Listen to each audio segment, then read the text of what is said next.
once visited Gwagwalada to see one of my friends who was a student of Abuya. He lived in a place called nkwobi. It has a small number of students living in it, unlike places like Phase 1, Phase 2, and FCN Road that have a larger number of students. nkwobi didn't really have many students then, so students' relaxation spots were mostly in areas close to the university. Places like Angle 90 have a wide range of relaxation spots. So because we didn't want to stay out late at night, he took me to nkwobi joint in nkwobi. Opposite the joint is a burial ground. The burial ground has a very low fence, so low that one can easily jump in and out of it. This also means I can easily see the graves. Some are very old, some have sunken in, while others have fresh markers, suggesting people were recently buried there. One reason my friend chose that joint was that it's a walkable distance to his house, so we didn't need to worry about not getting bikes to take us home later, as I enjoyed my nkwobi with a chilled bottle of malt.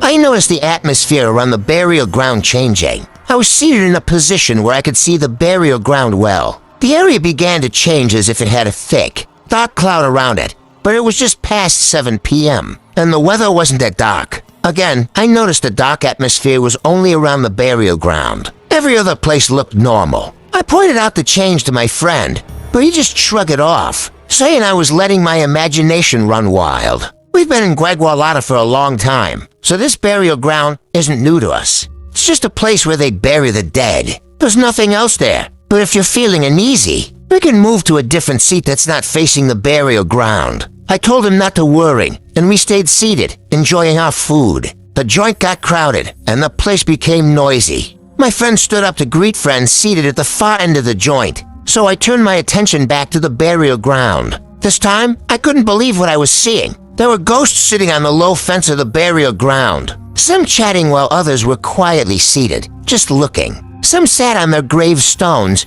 and to my surprise, some crossed the fence and disappeared into the darkness. The joint was well lit, so I could see everything clearly. One of the ghosts crossed over, entered the joint, and sat down. I thought he would be invisible to other humans, but to my surprise, one of the servers approached his table and took his order. I blinked several times to be sure of what I was seeing. But yes, the guy was still seated there. To confirm the joint wasn't a ghost joint, I asked my friend if he knew the girl who served drinks to the young, man referring to the ghost. He said he knew her. She's a student who works there in the evenings to support herself. I watched the ghost sip his drink quietly, occasionally responding to greetings from others. My mind started racing with questions. I decided to wait and see everything to the end. Meanwhile, I'd keep looking at the burial ground, which had become a scene of its own with the ghosts chatting. When I looked back, the young man was walking towards the exit door, so I couldn't tell if he paid with money. As he stood outside, I asked my friend if he could see the young man standing beside